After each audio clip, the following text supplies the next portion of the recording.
Hello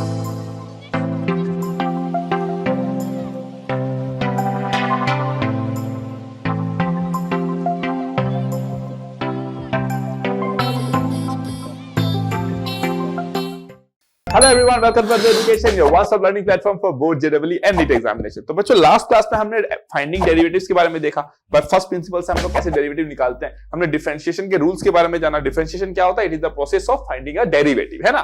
तो हमने कुछ रूल्स के बारे में जाना, फिर हमने कुछ स्टैंडर्ड रिजल्ट्स के बारे में जाना, जो हमने आपको बताया क्या कि आपको याद रखना पड़ेगा, ठीक है। तो अब हम क्या हुआ, बेसिकली डेरिवेटिव निकालना सीख चुके हैं। कोई भी एक फंक्शन होता है, थ्रू आउट द फंक्शन हो सकता है वो कहीं पे क्या हो आपका, उसका वो कंटिन्यूअस ना हो, लेट्स से वो फंक्शन है ना, किसी पर्टिकुलर पॉइंट पे वो कंटिन्यूअस ना हो, लेकिन जहां पे वो कंटिन्यूअस होगा वहां तो हम डेरिवेटिव निकाल सकते हैं ना। तो इसलिए हम क्या करते हैं, in general at particular point x जहां पे फंक्शन डेरिवेटिव है, उसका एग्जिस्ट करता है, हम वहां पे क्या करते हैं, डेरिवेटिव निकाल लेते हैं by using the right hand derivative, है ना। लिमिट h टेंड्स टू 0 कर देते हैं, f of x plus h minus f of x by h कर देते हैं और हम लोग वैल्यू निकाल लेते हैं। क्यों हम लोग एक ही निकालते हैं? क्योंकि LSD निकालो RSD निकालो बात तो एक ही आएगा, क्योंकि अगर एग्जिस्ट करता है तो LSD RSD तो सेम आता है, तो हम लोग क्या करते हैं, बस RSD को ही निकाल लेते हैं, ठीक है। तो चलो ये सब हमने क्लासेस में कवर कर लिए। आज का जो क्लास होने वाला है वहां पे बेसिकली हम लोग किस पे बात करेंगे, derivative of a composite function and derivatives of function in parametric form, ठीक है। तो पहले हम लोग किसके बारे में बात करते हैं, डेरिवेटिव ऑफ कंपोजिट फंक्शंस, ठीक है। तो हमारा जो हेडिंग रहेगा वो क्या रहेगा, डेरिवेटिव ऑफ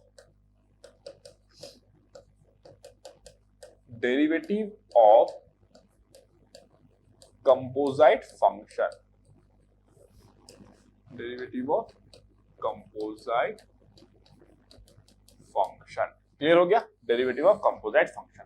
अब डेरिवेटिव ऑफ कंपोजिट फंक्शन क्या होता है उनका, ठीक है ना।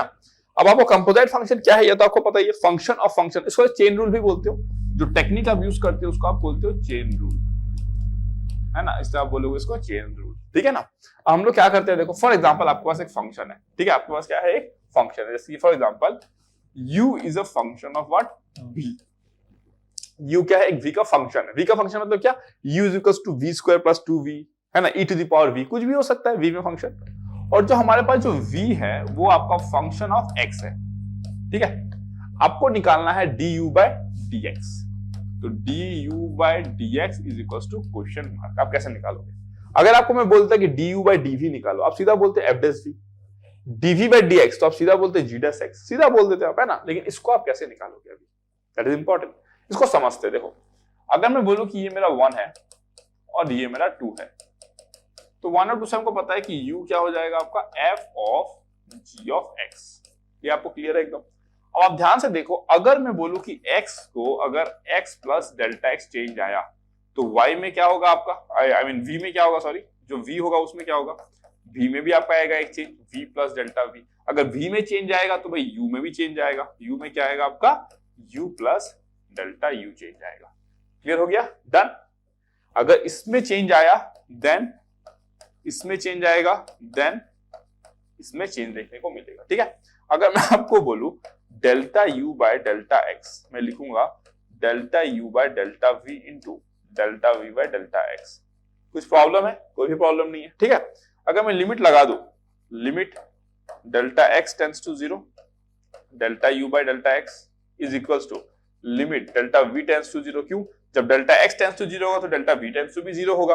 ये हो जाएगा आपका del u by del v into limit delta x tends to 0 del v by del x, ठीक है। तो इसको आप क्या लिखोगे, देखो du बाय dx होता है ये, एज पर द डेफिनेशन, है ना, इंस्टेंटेनियस रेट ऑफ चेंज का डेफिनेशन है ये कितना हो जाएगा आपका, du by dv into dv by dx। Clear हो गया। तो इसी को आप कहते हो क्या, चेन रूल, इसी को आप कहते हो चेन रूल। क्लियर हो गया, डन। तो इस तरीके से आप लोग क्या निकाल सकते हो, चेन रूल आप फाइंड आउट कर सकते हो, ठीक है। अब अगर मैं आगे बढ़ूं, है ना, अगर मैं आगे बढ़ूं तो ये वाला पार्ट आपका क्लियर हो गया। अब मान लो अगर सीन कुछ ऐसा रहा, लेट्स से u जो है वो सम फंक्शन ऑफ v है, और जो v है वो सम फंक्शन ऑफ t है, और जो t है वो some function of let's say s है, और जो s है वो सम फंक्शन ऑफ लेट्स से आपका x है।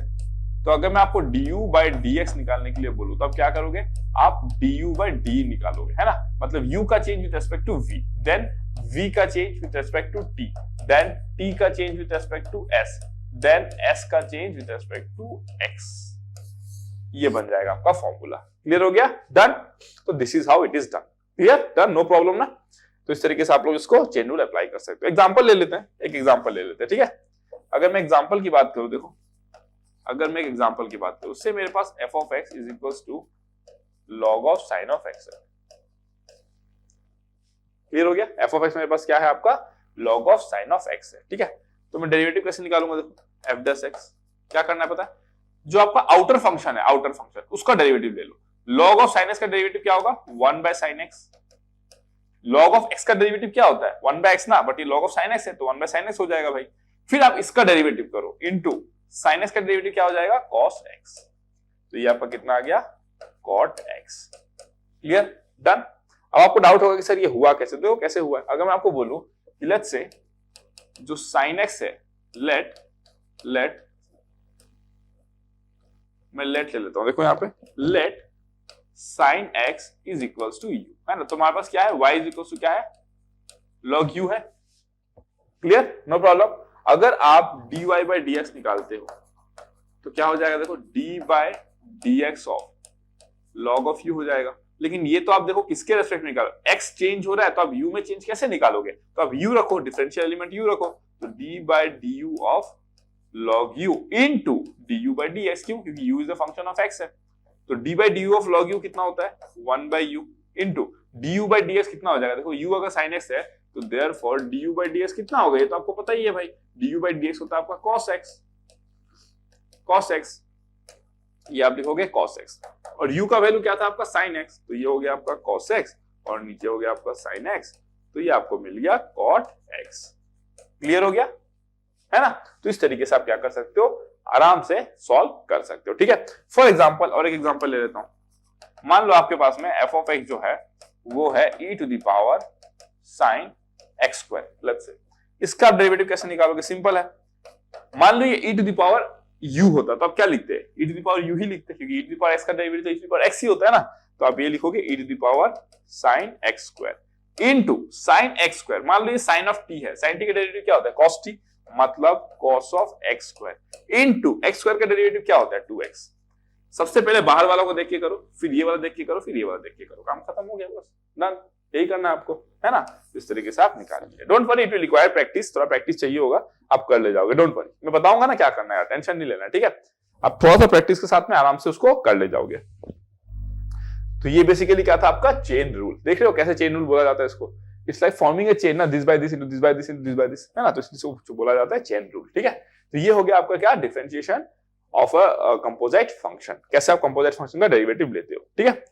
अब अगर नेक्स्ट बात करूं, है ना, अगर मैं नेक्स्ट बात करूं derivative of functions in parametric form. Derivative of functions in parametric form. Clear हो गया? Derivation of function in parametric form. मान लो आपके पास में एक दिया गया है x is equals to theta into a minus a theta equals to a into theta minus sine theta, ठीक है। और आपके पास में y दिया गया है a इंटू 1 माइनस क्या दे दो? चलो cos थीटा दे देता हूं, a minus into 1 minus cos theta, ठीक है। आपको पूछ लिया है वो dy बाय dx कितना होगा, तो आप कैसे निकालोगे? x तो इन टर्म्स ऑफ थीटा है, y भी इन टर्म्स ऑफ थीटा है, और आपको पूछ रहा है dy बाय dx निकालो। आप कैसे निकालोगे? देखो आप ध्यान से, है ना। कंसेप्ट देखते हैं पहले। कंसेप्ट क्या कहता है? x आपका सम फंक्शन ऑफ t है, y आपका सम फंक्शन ऑफ t है ना। सम फंक्शन ऑफ t है। लेट्स से यहाँ पे थीटा है यार, थीटा लो टी लो, क्या फर्क पड़ता है? एक पैरामीटर है, थीटा इज सम पैरामीटर, ठीक है ना। अकॉर्डिंग टू थीटा x और y चेंज होता है, ठीक है ना। अब अगर मैं आपको बोलूं कि देखो अगर t में आप चेंज लाओगे t प्लस डेल्टा t, ठीक है ना, तो x में भी चेंज आएगा भाई, x plus delta x, y में भी चेंज आएगा, y प्लस डेल्टा y। मानते हो इस बात को, है ना। अगर t में चेंज आएगा तो x और y में चेंज आएगा कुछ, ठीक है। चलो अब अगर मैं नेक्स्ट बात करूं आपसे, है ना, नेक्स्ट अगर मैं बात करूं, देखो delta y by delta x is equals to delta y by delta x is equal to delta y by delta t divided by delta x by delta t, है ना।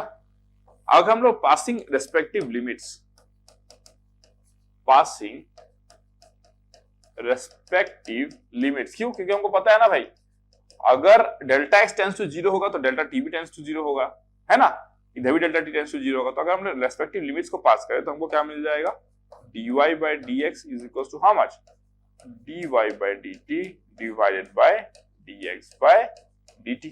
क्लियर हो गया? डन। दैट मींस हम लोग अगर dy by dx निकालना चाहते हैं तो हमको पहले क्या चाहिए होगा, dx by dt और dy by dt चाहिए होगा। तो निकालते आ जाओ। अगर मैं आपको बोलूं कि dy by d थीटा कितना होगा, तो आप बोलोगे सर ये तो हो जाएगा आपका a sin थीटा, है ना। और अगर मैं बोलूं कि dx by d थीटा निकालू तो ये कितना हो जाएगा, देखो dx by d थीटा मतलब d by d theta of a theta minus a sin theta, यही है ना। इसका डेरिवेटिव निकाल लो ना, क्या दिक्कत है इसमें। देखो ये a तो एक कांस्टेंट है, कांस्टेंट तो बाहर आ जाएगा और थीटा का डेरिवेटिव 1 होगा, तो ये कितना हो जाएगा आपका a माइनस a और ये हो जाएगा आपका cos थीटा। तो हमको क्या मिला, a1 माइनस cos थीटा, ठीक है। तो देयरफॉर dy by dx कितना होगा, देयरफॉर dy by dx आपका कितना हो जाएगा, this will be dy by d theta divided by dx by d theta, that is equals to how much, a sin theta, a sin theta divided by a into 1 minus cos theta, ठीक है ना। तो ये a cancel हो गया और आपको क्या मिल गया, sin theta by 1 minus cos theta. कितना मिल गया आपको, sin theta by 1 minus cos theta. Okay, अब अगर आप ध्यान से देखोगे यहाँ पे तो हो सकता है आपको आंसर इस फॉर्म में दिया जाए या हो सकता है कुछ और थोड़ा सिंप्लीफाई कर दिया जाए। फॉर एग्जांपल अगर मैं बोलूं कि अगर मैं sin थीटा को लिखूं तो मैं लिख सकता हूं 2 sin theta by 2 cos theta by 2, ठीक है। अगर मैं 1 माइनस cos थीटा की बात करूं तो वी नो cos 2 थीटा कितना होता है, cos 2 थीटा होता है आपका 1 minus 2 sin square theta, 1 minus 2 sin square theta होता है ना, यही होगा ना। देख लो एक बार चेक कर लो, d by dx of a into 1 minus cos theta, a हो जाएगा ये आपका sin थीटा का cos थीटा हो जाएगा ना, तो 1 माइनस cos थीटा हो जाएगा, ओके। और वो हो जाएगा आपका sin थीटा, ठीक है परफेक्ट, ठीक है ना। तो cos 2 थीटा का क्या होता है आपका 1 माइनस 2 sin स्क्वायर थीटा। तो देयरफॉर 2 sin स्क्वायर थीटा कितना हो जाएगा आपका 1 माइनस cos 2 थीटा हो जाएगा। तो 2 sin स्क्वायर थीटा बाय 2 का वैल्यू कितना हो जाएगा, तो आप बोलोगे सर ये तो 1 माइनस cos थीटा हो जाएगा, है ना। तो इसको रिप्लेस कर सकता हूं मैं, sin थीटा को क्या लिखूंगा 2 into sin theta by 2 cos theta by 2, ठीक है, divide by 1 minus cos theta को मैं क्या लिखूंगा 2 sin स्क्वायर थीटा बाय 2। तो भाई ये 2 कैंसिल हो गया, ये 2 कैंसिल हो गया, ठीक है। एक sin theta by 2 sin theta by cancel हो जाएगा, तो बचेगा क्या cot थीटा बाय 2, ऐसे भी लिख सकते हो, ठीक है ना। तो this is how you can solve this particular question, ठीक है। तो चेन रूल में क्या करना है, बैक टू बैक आपको डिफरेंशिएशन लगाना है ना, विद रेस्पेक्ट टू जो भी वेरिएबल के साथ वो रहेगा। और पैरामीट्रिक फॉर्म में आपको क्या करना है, विद रेस्पेक्ट टू आपको पहले पैरामीटर डेरिवेटिव लेना है, फिर उसका रेशियो आपको ले लेना है, then that is how you are getting dy by dx। Clear हो गया, done. This is a very small concept. अभी मैं कंसेप्ट पे बात कर रहा हूं, मैं ढेर सारे क्वेश्चंस लूंगा, डोंट वरी। पहले मैं सारा कंसेप्ट एक दो एग्जांपल ले लेके करा देता हूं and then we will move to some standard question, अच्छे लेवल के क्वेश्चंस, ठीक है। चलो फिर, thank you so much, love you all, see you guys in the next class.